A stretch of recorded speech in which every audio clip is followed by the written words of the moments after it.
ये कहानी आज से 20,000 साल पहले की है, जब लोग कबीलों में रहते थे, शिकार करते थे और हम ऐसे ही कबीलों के सरदार को देखते हैं। उसका नाम ताओ होता है। ताओ के साथ कबीले के कुछ लोग और उसका बेटा कोडे होता है। वो सभी लोग सर्दियों का खाना इकट्ठा करने के लिए शिकार पर आए हुए होते हैं। उसके सामने बहुत बड़ी बड़ी जंगली भैंसों का झुंड होता है। ये सभी लोग अपने भालों से उन पर हमला कर देते हैं, जिससे वो भैंसे डरकर पीछे भागने लगते हैं। वो इतनी जोर से पीछे भागते हैं कि उन भैंसों को अपने सामने की खाई भी नहीं दिखाई देती और एक एक करके बहुत सारी भैंस उस खाई में गिरकर मारी जाती हैं। लेकिन उनमें से एक भैंसा कोडे पर हमला करके उसे घायल कर देता है, जिसके बाद वो जंगली भैंसा कोडे को सींग में फंसाकर खाई की तरफ भागने लगता है। ये देखकर कोडे के पिता उस भैंसे की तरफ अपना भाला फेंक देते हैं और भाला भैंस की पीठ में जाकर लग जाता है। लेकिन तब तक तो बहुत देर हो जाती है। भैंसा कोडे को खाई की तरफ उछाल देता है। यहाँ पर सीन कट होता है और हम प्रेजेंट टाइम में एक हफ्ते पहले का सीन देखते हैं। वहाँ हमें कोडे को उसके कबीले के लोगों के साथ दिखाया जाता है। वो लोग कुछ पत्थरों से हथियार बनाने की कोशिश करते हैं। कोडे का हथियार भी बहुत ही तेज धारदार का होता है। कोडे के पिता उसकी परख करते हैं और हार जीत का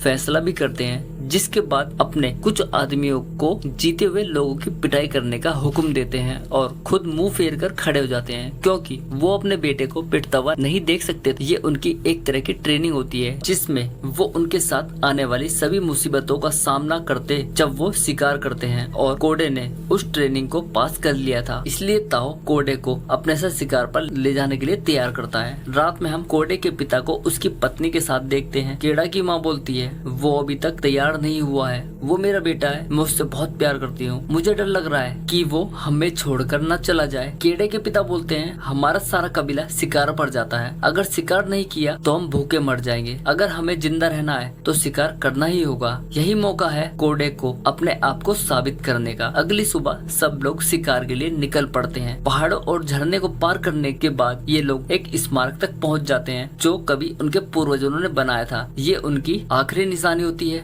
वहाँ हमें उनकी तरफ आते हुए एक और कबीला दिखाई देता है। वो भी खाना इकट्ठा करने के लिए आए थे ताकि सर्दियाँ अच्छे से कट सके। सभी लोग साथ मिलकर आगे का सफर तय करते हैं। रास्ते में उन्हें एक जंगली सुअर दिखाई देता है, जिसे भाला मारकर ये लोग घायल कर देते हैं। ताओ अपने बेटे को उसे मारने के लिए बोलता है। केड़ा एक छोटी सी कोशिश भी करता है, लेकिन वो उसे उस सुअर की जान नहीं ले पाता, क्योंकि उसने कभी भी ऐसा किसी जानवर के साथ नहीं किया था। ये देखकर ताओ गुस्से से उसका हथियार छीनकर उस सुअर को मार देते हैं और केड़े से बोलते हैं, याद रखो ताकतवर ही जिंदा बचेगा। मैंने सोचा नहीं था कि तुम इतने बुज़दिल निकलोगे। रात में ये लोग एक जगह रुककर आराम करते हैं। तभी वहाँ पर एक शेर आ जाता है और कबीले के एक आदमी को उठाकर ले जाता है। अगली सुबह ये लोग उस मारे गए आदमी की याद में एक और स्मारक बनाते हैं और शिकार की तलाश में आगे के सफर पर निकल पड़ते हैं। घने जंगल और ऊंचे पहाड़ों को पार करने के बाद भी उन्हें शिकार नहीं मिलता। रात में सब लोग एक गुफा में रुकते हैं। ताओ अपने बेटे के हाथ पर कुछ टैटूज बनाता है। वो उसे ये भी बताता है, ये तुम्हें रास्ता दिखाएंगे,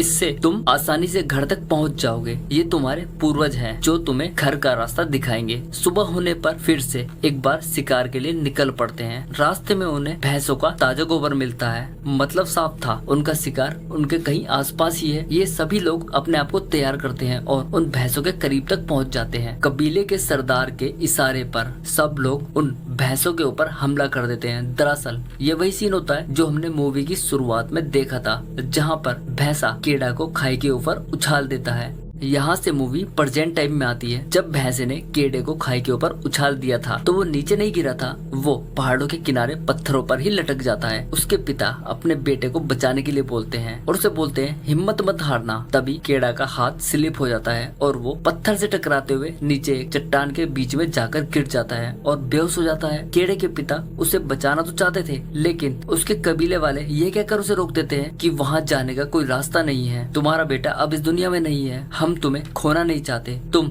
हमारे कबीले के सरदार हो और तुम ही हमारी जिम्मेदारी हो। ताओ उस चट्टान पर बैठकर आवाज देता है ताकि वो वापस आ जाए, लेकिन दिन बीत जाने के बाद भी केड़े नहीं उठता। अगली सुबह केड़े की याद में एक स्मारक बनाते हैं और घर के लिए निकल पड़ते हैं। उनके जाने के बाद केड़े के पास एक गिद्ध आकर बैठ जाता है। वो गिद्ध जैसे ही केड़े को नोचना शुरू करता है, केड़ा की आंख खुल जाती है और केड़ा गिद्ध को मारकर नीचे जमीन पर फेंक देता है। केड़ा अपने पिता को आवाज लगाता है, लेकिन उसकी बात कोई नहीं सुनता क्योंकि वो तो जा चुके थे। वो पहाड़ से नीचे उतरने की कोशिश करता है और पहाड़ से नीचे लटक जाता है। तभी तेज बारिश भी आती है। अब केड़ा जिन दो पहाड़ों के बीच में लटका हुआ था वहाँ अचानक ही पानी बहुत भर जाता है। केड़ा उसमें कूदकर अपनी जान बचाता है। पहाड़ से नीचे गिरने पर केड़ा के पैर भी टूट जाता है, इसलिए वो अपने टूटे हुए पैर को लकड़ी से बांधकर उस चट्टान के ऊपर तक पहुंच जाता है जहाँ से वो नीचे गिरा था। वहाँ पर वो अपने नाम का एक स्मारक भी देखता है। वो समझ जाता है कि उसे बचाने यहाँ पर कोई नहीं आएगा। उसके कबीले के लोग उसे मृत समझकर छोड़कर जा चुके हैं। तभी केड़े को वहाँ पर भेड़ियों की आवाज सुनाई देती है। केड़ा वहाँ से भाग जाता है और सारी रात एक सूखे हुए पेड़ पर बिताता है। अगली सुबह केड़ा जब पानी भर रहा होता है तो उसके ऊपर कुछ भेड़िए हमला कर देते हैं। केड़ा उसी सूखे पेड़ की तरफ भागना शुरू करता है, लेकिन पेड़ पर चढ़ने से पहले ही एक भेड़िया उसकी एक टांग पकड़ लेता है। केड़ा अपने हथियार से उसे जख्मी कर देता है और पेड़ पर चढ़कर सो जाता है। सुबह होने पर सभी भेड़िए जा चुके थे,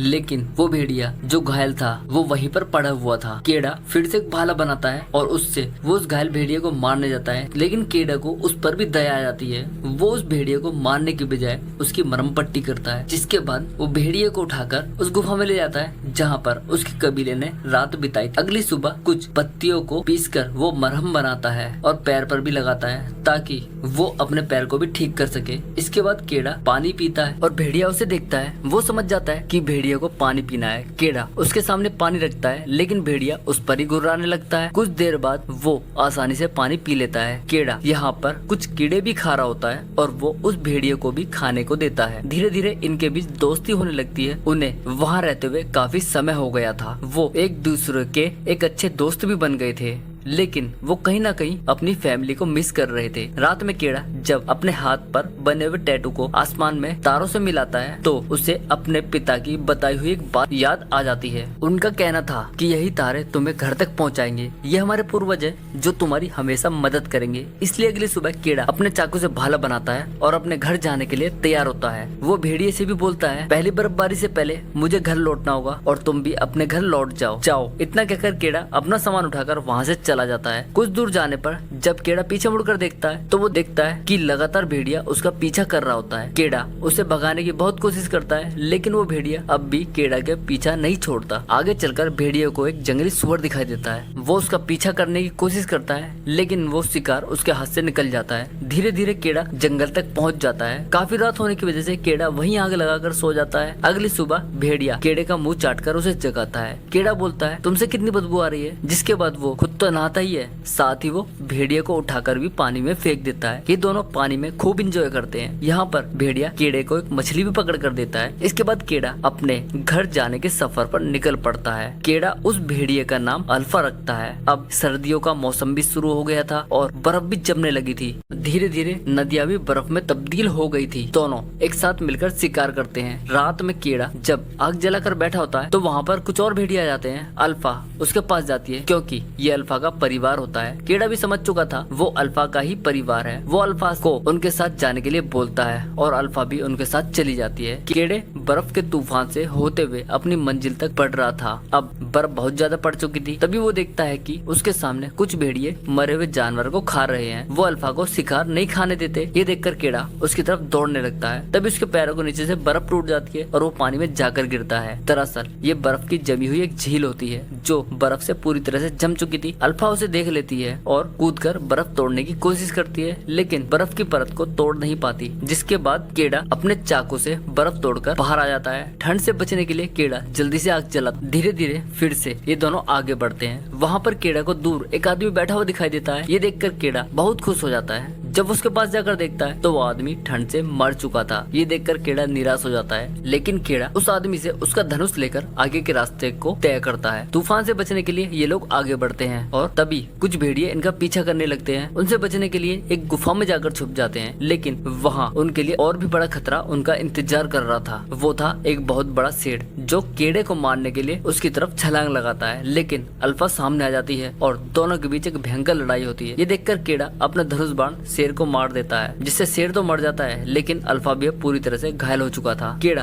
अल्फा के घावों पर मरहम लगाता है और अल्फा से बोलता है, मैं तुम्हें कभी नहीं छोड़ूंगा क्योंकि तुम भी हम में से ही एक हो। ठंड की वजह से अब केड़े की हालत भी खराब होने लगती है, फिर भी वो धीरे धीरे आगे बढ़ता है। उसे वहाँ पर वो स्मारक मिलता है जहाँ उनके पूर्वजों ने जान गंवाई थी। ये देखकर वो बहुत खुश खुश हो जाता है क्योंकि वो सही रास्ते पर था और अपनी मंजिल के करीब भी था। वो आगे बढ़ने लगता है लेकिन अल्फा घायल थी, वो रास्ते में ही गिर जाती है। केड़ा अपनी गोद में उठाकर अल्फा के साथ आगे बढ़ता है लेकिन कुछ दूर जाकर वो भी बर्फ पर थक कर लेट जाता है क्योंकि उस भरी बर्फबारी में वो बुरी तरह से थक चुका था। तभी केड़ा को एक सपने में उसके पेरेंट्स दिखाई देते हैं। इस सफर में आने से पहले की उसे सभी बातें याद आ जाती हैं, जिसमें उसकी माता केड़ा को अपने पिता के साथ ना जाने पर बहुत ज्यादा परेशान थी। उसे डर था कि कहीं वो शिकार पर अपने बेटे को ना खो दें, लेकिन उसके पिता को केड़ा के ऊपर पूरा विश्वास होता है। ये सपना देखकर केड़ा जाग जाता है। वो अल्फा को फिर से अपनी गोद में उठाता है और लगातार आगे बढ़ने लगता है। एक लंबा सफर तय करने के बाद वो अपने कबीले तक पहुंच ही जाता है। वो भेड़िए के साथ अपने कबीले में जाकर गिर जाता है। उसके पिता केड़ा को देखकर बहुत खुश होते हैं क्योंकि उसने प्रूव कर दिया था कि हमें कभी हार नहीं माननी चाहिए और यही वजह थी उसे उसके कबीले तक ले आई। इसके बाद वो अपनी अल्फा को बचाने के लिए बोलता है। उसके पिता अल्फा और केड़ा को घर में ले जाते हैं। वहाँ पर अल्फा ने बच्चों को जन्म भी दिया होता है। वहाँ एक औरत अल्फा के